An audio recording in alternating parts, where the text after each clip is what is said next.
ഒരു മിനിറ്റ് സുഹൃത്തുക്കളെ, കഥ തുടങ്ങുന്നതിന് മുൻപ് ഒരു കാര്യം.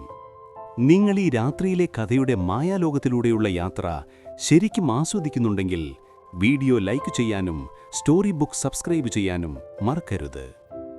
ഇപ്പോൾ നിങ്ങളുടെ ബെഡ്റൂം ലൈറ്റുകൾ ഡിം ചെയ്യുക.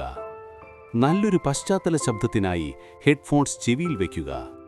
ഇന്നു രാത്രിയിലെ ഈ യാത്രയിലേക്ക് നമുക്കൊരുമിച്ച് മുന്നോട്ടു പോകാം. ദേവദേവൻ തുടർന്നു. ഞാൻ എഴുതാൻ തുടങ്ങിയിട്ട് വർഷങ്ങളായി. എന്റെ ആദ്യകാലത്തെ എഴുത്തുകൾക്ക് ഒരു വായനക്കാരി മാത്രമായിരുന്നു ആവണി. എന്റെ വരികളെ ഇഷ്ടപ്പെട്ടിരുന്നിരിക്കാം, പക്ഷേ യാതൊരു അഭിപ്രായങ്ങളും അവൾ പറഞ്ഞിട്ടില്ല. വിധിയുടെ നിശ്ചയം പോലെ പിന്നീടാണ് ഞാൻ ദേവനെ കണ്ടുമുട്ടുന്നത്.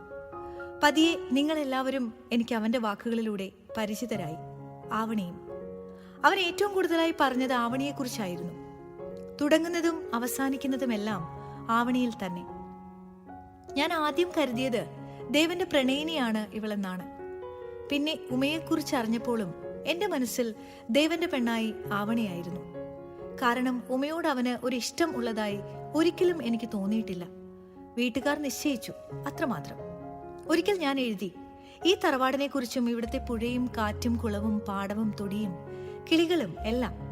സിറ്റിയിൽ വളർന്ന എനിക്കതെല്ലാം വളരെ ഇൻട്രസ്റ്റിംഗ് ടോപ്പിക്കായിരുന്നു.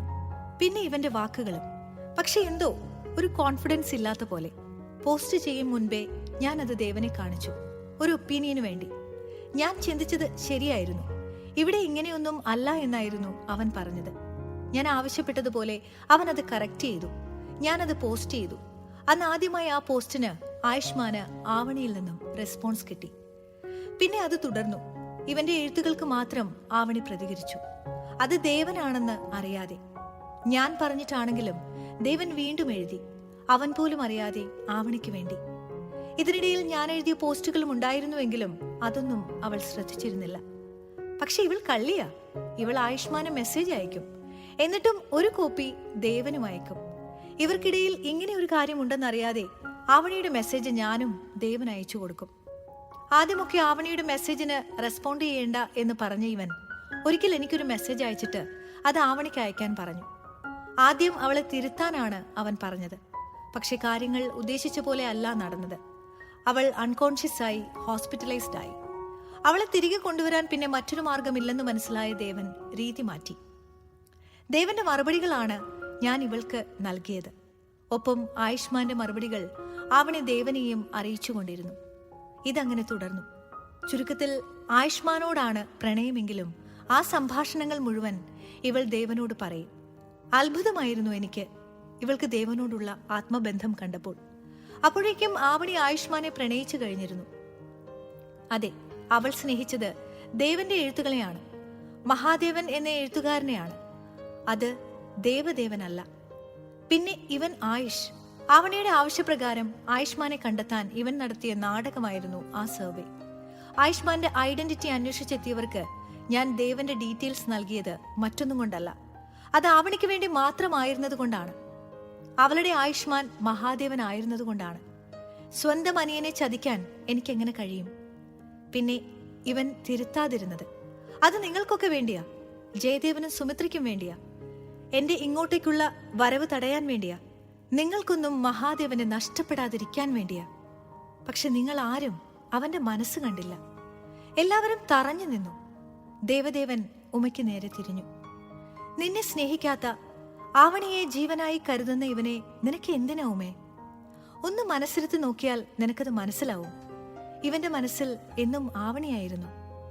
ദേവദേവൻ ആവണിക്ക് നേരെ തിരിഞ്ഞു. നിന്റെ ആയുഷ്മാൻ ഞാനല്ല, മഹാദേവനാണ്, നിന്റെ ദേവേട്ടൻ. ആവണി ആദ്യമായി ദേവദേവനെ നോക്കി പുഞ്ചിരിച്ചു. ദേവദേവൻ മഹാദേവന് നേരെ തിരിഞ്ഞു. ദേവാ, നമ്മുടെ അമ്മ നിന്നോട് പറയാൻ ഏൽപ്പിച്ച ഒരു കാര്യമുണ്ട്. സതി തന്നെയാണ് പാർവതി എന്ന്. ദേവാ, ആവണി മഹാദേവന്റെ ആരാധികയാണ്. അല്ല, നിനക്ക് സ്വയം സമർപ്പിതയാണ്. ദേവന്റെ കണ്ണുകൾ നിറഞ്ഞിരുന്നു. ആവണി പതിയെ ദേവദേവന്റെ അടുത്തേക്ക് ചെന്ന് അവന്റെ ഇരു കൈകളും കൂട്ടിപ്പിടിച്ചു. Thank you. ദേവദേവൻ പുഞ്ചിരിച്ചു. അവൾ തന്റെ കാഴ്ച മങ്ങുന്നത് അറിയുന്നുണ്ടായിരുന്നുവെങ്കിലും ആയുഷിനരികിലേക്ക് ചെന്ന് അവനെ ചുറ്റിപ്പിടിച്ചു പറഞ്ഞു, കൂടെ നിന്നതിന് ഒരുപാട് നന്ദി. അപ്പോഴേക്കും അവളുടെ കാഴ്ച പൂർണ്ണമായി നഷ്ടപ്പെടാൻ തുടങ്ങിയിരുന്നു. അവൾ ദേവനരികിലേക്ക് നടന്നുകൊണ്ട് മാധവനെയും സീതയെയും ഒന്ന് നോക്കി. ആവണിക്ക് ശ്വാസമെടുക്കാൻ പ്രയാസം തോന്നി. ദേവന്റെ കയ്യെത്തും ദൂരത്ത് അവന്റെ കാൽക്കലേക്ക് അവൾ കുഴഞ്ഞു വീണു. എല്ലാവരും ഞെട്ടി. ആവണി എന്നൊരു ആർത്തനാദം എല്ലാവരുടെയും തൊണ്ടയിൽ കുടുങ്ങിക്കിടന്നു. ദേവന്റെ നെഞ്ചിൽ താളം മുറുകി. ആയുഷ് ഓടി വന്ന ആവണിയെ കൈകളിൽ കോരിയെടുത്തു. അവളുടെ മൂക്കിൽ നിന്നും ഒലിച്ചിറങ്ങിയ 2 ചുവന്ന ചാലുകൾ ദേവന്റെ മുന്നിൽ ഒരു ചുവന്ന നദിയായി ഒഴുകി. ആ ചുവപ്പ് അവന്റെ തലച്ചോറിൽ കടും വർണ്ണങ്ങൾ വിതറി. 1000 വർണ്ണങ്ങൾ മിന്നിമാഞ്ഞ് അത് കറുത്ത അന്ധകാരമായി മാറി. ആരൊക്കെയോ ചേർന്ന് ആവണിയെ എടുത്തുകൊണ്ടുപോയി. ദേവൻ അനങ്ങിയില്ല, ശബ്ദിച്ചില്ല, ഒന്നും മിണ്ടിയില്ല. അവൻ പിന്നെ മിണ്ടിയതേയില്ല. പട്ടുപുതച്ച തറവാടിന്റെ നടുത്തളത്തിൽ അവന്റെ പാർവതിയായി പുനർജനിക്കാൻ അവൾ ഉറങ്ങിക്കിടന്നപ്പോഴും അവൻ അവളെ ഒന്ന് വിളിച്ചില്ല. ആ കണ്ണുകൾ ഒന്ന് നിറഞ്ഞില്ല. അവളെ നോക്കിയൊന്ന് പുഞ്ചിരിക്കുക മാത്രം ചെയ്തു. അവൾ തെക്കേ തൊടിയിൽ സ്വയം അഗ്നിദേവന് ബലി നൽകിയപ്പോഴും അവൻ അനങ്ങിയില്ല. പതിയെ അവന്റെ ആ തണുത്ത നിശബ്ദത ആ കാലിൽ ഒരു ചങ്ങലക്കിലുക്കമായി പരിണമിച്ചു. 4 മാസങ്ങൾക്ക് ശേഷം തെക്കേ തൊടിയിലെ കത്തിത്തീർന്ന ആ ചിതയ്ക്ക് മുന്നിൽ നിറമിഴികളോടെ ഉമ നിന്നു.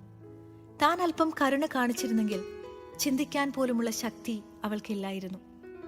2 ദിവസം മുൻപുള്ള ആ രാത്രി അവൾക്ക് ഓർമ്മ വന്നു. സുബോധത്തിനും ഭ്രാന്തനുമിടയിലൂടെ ഇഴഞ്ഞു നീങ്ങിക്കൊണ്ടിരുന്ന ദേവന് ചുറ്റും എപ്പോഴും അവൾ ഉണ്ടായിരുന്നു. രാത്രി ദേവൻ പുറത്തേക്ക് പോകുന്നത് കണ്ട് ഉമ അവൻ അറിയാതെ പിറകെ ചെന്നു. ദേവൻ ആ ഇരുട്ടിലൂടെ ആവണിയുടെ മുറിയുടെ അരികിലെത്തി. ആ ജനലിൽ തട്ടി. മറുപടിയൊന്നും കിട്ടാതെ അവൻ തൊടിയിലേക്ക് കയറി ഇടവഴി കടന്ന് പാടത്തേക്കിറങ്ങി.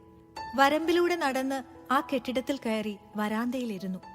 പിന്നെ പതിയെ എഴുന്നേറ്റ് ആ കെട്ടിടത്തിന്റെ നിഴലിലേക്ക് നീങ്ങി നിന്നു. പിന്നെ തിരിഞ്ഞു നടന്നു. കുളക്കടവിലെത്തി ആ കുളപ്പടവുകളിൽ അല്പനേരം ഇരുന്ന് തിരികെ വീട്ടിലേക്ക് വന്ന് മുറിയിലേക്ക് കയറി ബെഡിലേക്ക് വീണു. ഉമ്മ വാപുത്തി കരഞ്ഞു. പിറ്റേന്ന് ദേവൻ ഉണർന്നില്ല. ആവണിക്കൊപ്പം പോവാൻ അവളെപ്പോലെ അവനും എന്നേക്കുമായി കണ്ണുകളടച്ചു. അവൾ എരിഞ്ഞടങ്ങിയ അതേ സ്ഥലത്ത് അവനും ഒരു പിടി ചാരമായി മാറി. മഹാദേവൻ മരണം കൊണ്ട് ആവണിക്ക് സ്വന്തമായി. ആ കുളവും അതിന്റെ കൽപ്പടവുകളും ഓളങ്ങളും മഹാദേവനും സതിയും പുനർജനിക്കാനായി കാത്തിരുന്നു.